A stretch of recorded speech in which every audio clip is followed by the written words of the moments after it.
Hello there. Before we begin, I would like to assure you that this is my real face, and not eyeliner that's going to be a bitch to get off in the morning. I would also like to assure you that this accent is completely real, even though it sounds completely fake. I'm just amazing like that. Yeah. So now that we've gotten off to a good start, let's begin story time. Once, in a faraway land, there was a little boy named Stephen. His parents were cruel. Anyway, Stephen wanted, more than anything in the world, to be a mountaineer. No one quite understood why exactly, because being a mountaineer could prove completely troublesome and not worth it at all because most people die trying to climb mountains. Sorry for all you wannabe mountaineers out there. Just disregard everything I said.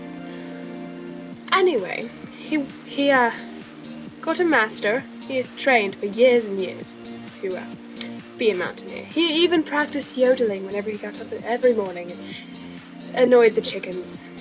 The rooster was jealous because he couldn't yodel. But anyway, so when he was all grown up, he finally got an opportunity to do what he loved, or thought he loved. He was at the top of the mountain, and all of a sudden, at the base, he spotted, Russians. Yeah, Russians. They're always doing bad shit. Anyway, he spotted a group of Russians carrying explosives, acme explosives, of course, into the base of the mountain, and he was like, oh my god, I have to warn somebody. But right as he took a step, one of the Russians, confusedly, ordered them to set off the explosions, acme explosions. We all know that never turns out well. Even though his men were still inside and he was being a terrible leader. Russians.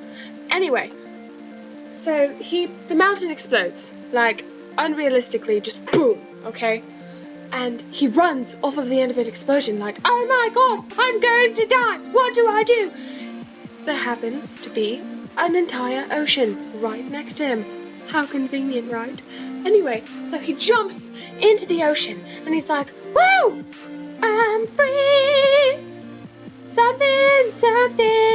And he lands on a mermaid, coincidentally. And the mermaid's so pissed off that she uses her Betty White powers to turn him into a sandwich. And he's like, oh no, oh my god. Because now, even as he is a sandwich, he's a sandwich that no one will ever want. Because he's really soggy and probably poisoned by now because all the pollution everywhere. And those Russians, oh my god, those Russians!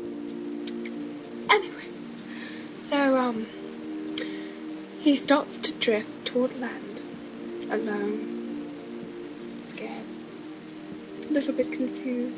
He's not hungry, of course. He doesn't have a digestive system. He shouldn't be able to think at all because he's a sandwich. But it's magic, so we'll use that as an excuse. Anyway, so he starts to think about his life and his goals and how completely incorrect he was to assume that he could ever succeed in anything but his father's small business as a sack trading company. No, he didn't buy anything, didn't sell anything. He just traded sacks with people. It was very strange, very cruel life. He also thought about his friend he'd met out before he climbed the mountain. They'd had a drunken spree and he'd woken up with no clothes beside 12 men, and it was awkward and scary, and he didn't remember the night before. Anyway, so he lands in the arms of a wealthy businessman. Now at first this businessman is like, I don't know if I should pick up this sandwich, it's pretty grody looking. But he's like, no, I have to trust my instinct. So he picks up the sandwich and places it into a tiny plastic bag that he so happened to have on his person. And he's like, what do I do with this sandwich? Because he wasn't going to eat it, that's disgusting. And he spots this hobo across the way. And he's like, oh my god, that hobo looks like Dumbledore. I should give him a sandwich. Now, he was going to give him his own sandwich, because no one wants to give a grody sandwich to a hobo. That is just cruel. But then he was like, well, if I give him my sandwich, I wouldn't be able to eat, even though he was a wealthy businessman and had like a pocket full of hundreds and shit. So he takes the sandwich out of the plastic bag, dusts it off a little bit. He's like, oh, good as new. He hands the sandwich to the bum, and he's like, here you go, dear sir. Have a sandwich. People around him applaud his good heart, and he's like, no, it was nothing, really. I know. Anyway, he walks off to his big important job. He's probably like the CEO of a Mormon toy company, and it's, okay, whew, thought I hit my mole. I was just like, whoa, I would hate to smear body parts all over my face. Anyway, so this bum is like, oh, holy crap, I just got a sandwich. Oh my god. And the sandwich is like, oh shit, did he really just give me to a bum? Because no one wants to be eaten, least of all by a bum. They're very messy eaters, I've heard. Anyway, no offense to all you bums out there. So sorry. Anyway, so the bum quite sloppily starts eating the sandwich. You can hear tiny bread-covered screams throughout the meter of space he occupies. And, you know, some of it lands on his pants, on his crotch, on his shirt, in his teeth, everywhere. So, from then on, instead of living his dream, or so he thought it was, as a mountaineer, he lived on, in spirit, on that bum's pants. Thank you. Out of character for a second. I'm just gonna tell you right now, these stories are made up on the spot.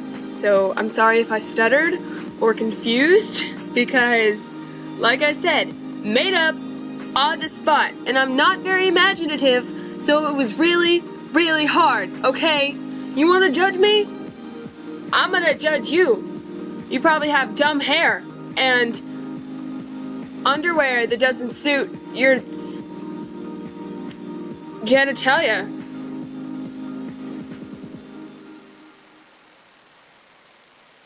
Follow me on DeviantArt. I take pictures of myself when I'm bored with life. Retard. Everyone give a huge thanks. Thanks, Piper, for smearing my beard mustache thing. Why would you? Oh, you're such a bitch cat. Anyway, say goodbye to Piper. She's a cutie. Hey, Piper.